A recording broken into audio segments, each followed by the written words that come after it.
cette vidéo, on va parler des transformations, des conversions d'unités. Alors ça, c'est quelque chose que tu as déjà vu en deuxième année.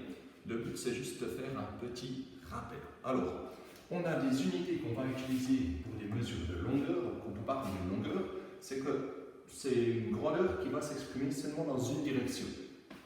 Des unités d'air ou de surface, air, surface, ce sont des synonymes. Donc une surface, ça sera dans deux directions. Des unités pour exprimer des grandeurs liées à des volumes.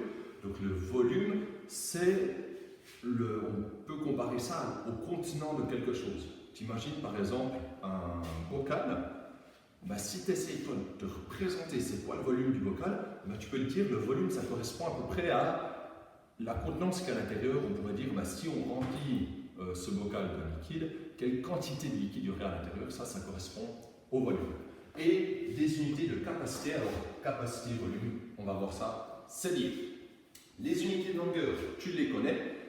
L'unité de base, donc, c'est le mètre, et ensuite elle se décline sous plusieurs formes, donc le décimètre, le centimètre, le millimètre, et des unités plus grandes, le décamètre, l'hectomètre et le kilomètre. Je te rappelle, pour aller dans ce sens-là, pour transformer les mètres en décimètres, on va faire x10. Les décimètres en centimètres, x10. Et si on va dans l'autre sens, on divise par 10. Donc je te donne un exemple. 1 cm en millimètres, je fais x10, ça fait 10 mm. Par contre, 1 cm en décimètre, je fais diviser par 10, ça fait 0,1 décimètre. Pour l'air et les surfaces, donc on va retrouver les mêmes unités, mais cette fois au carré. Alors, cette fois, attention, pour passer d'une unité à l'autre, on ne fait plus x10 ou divisé par 10, mais x100 ou divisé par 100. Il y a des unités un petit peu particulières dont tu as déjà entendu parler. C'est l'ar et l'hectare. Donc, c'est des unités qu'on va surtout utiliser pour représenter des surfaces comme des champs, des forêts. Alors, je te rappelle qu'un ar, le symbole qu'on utilise, c'est juste un A, sinon ça s'écrit A et voilà. C'est l'équivalent d'un décamètre carré. Donc 20 décamètres carrés, c'est 20 ar. Et un hectare, le symbole qu'on utilise, c'est HA, c'est l'équivalent d'un hectomètre carré. Donc 300 hectomètres carrés, c'est 300 hectares. Ensuite, pour un volume, on va retrouver toujours les mêmes unités, mais cette fois au cube. Et là, attention, pour passer d'une unité à l'autre, on ne fait plus x10 ou divisé par 10, ni x100 ou divisé par 100, mais x1000 ou divisé par 1000. Normalement, on t'a déjà expliqué l'année passée pourquoi. Si tu ne sais pas, demande à ton prof. Il va se faire un plaisir de te l'expliquer. Et ensuite, on a les unités de capacité. Donc c'est tout ce qui est des litres, des décilitres, des centilitres, des millilitres, des décalitres, des hectolitres, des kilolitres. Donc là, tu vois que le préfixe, c'est toujours le même qu'avant. Mais là, quand on parle de capacité, c'est une unité qu'on va utiliser surtout pour des liquides. Donc on va utiliser comme mesure de base le litre. Maintenant, il faut faire attention. Toi, tu as normalement déjà appris une équivalence. Si ce n'est pas le cas, il faut que tu la connaisses par cœur. C'est que 1 litre, ce n'est pas un mètre cube. Mais 1 litre est égal à 1 décimètre cube. Ça, il faut que tu connaisses cette équivalence par cœur. Donc, si tu as 30 décimètres cubes, c'est égal à 30 litres. Maintenant, attention. Même si c'est lié capacité et volume, ici, pour passer de litre en décilitre, on ne fait pas x 1000, on va faire un peu comme pour la longueur, x10.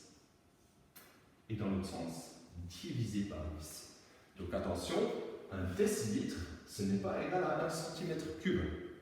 Parce que pour passer des décimètres cubes au centimètre cube, je fais x 1000, alors que pour passer du litre au décilitre, je fais x 10.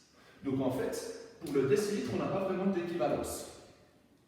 Par contre, ici, donc là, pour passer des décilitres au centilitre, je fais x10. Pour passer des centilitres au millilitre, je fais aussi x10. Ça veut dire que pour passer du litre au millilitre, je fais x10, x10, x10, donc x10 au cube, c'est-à-dire fois 1000. Donc si pour passer du litre au millilitre, je dois faire x 1000, et que pour passer du décimètre cube au centimètre cube, je fais x 1000 aussi, on retrouve une équivalence. En fait, 1 centimètre cube est égal à 1 millilitre. Et la même chose de l'autre côté, donc ici pour passer du litre au kilolitre, pour la même raison qu'avant, je dois faire diviser par 1000.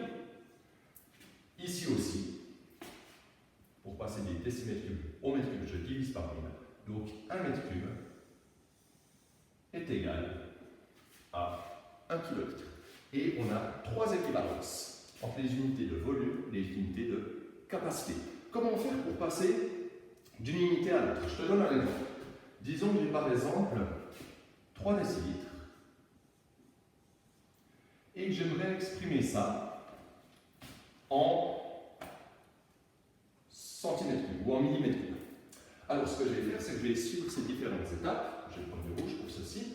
Je vais déjà ici passer des décilitres au centilitre.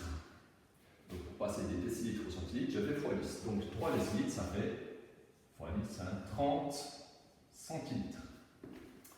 Maintenant que je suis en centilitres, je vais passer des centilitres au millilitre. Donc je refais x 10. Donc ça, c'est égal à 300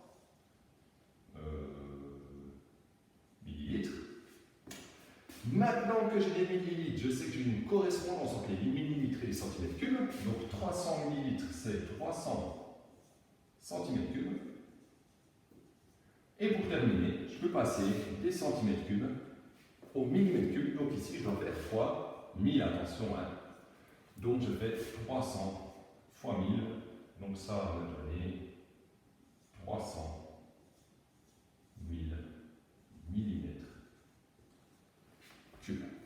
Si tu le désires, tu peux faire un tableau de correspondance qui semble peut-être un peu plus propre maintenant que j'ai rajouté toutes ces flèches, mais un tableau qui ressemble à ça. Dans ton aide-mémoire, c'est le tien, il t'appartient, tu as le droit de faire ça. Ça peut t'aider. Après, l'idée, c'est que toi, tu sois capable de faire des conversions d'unités sans t'aider du tableau. Mais tu peux t'aider dans un premier temps. Voilà pour ces conversions d'unités.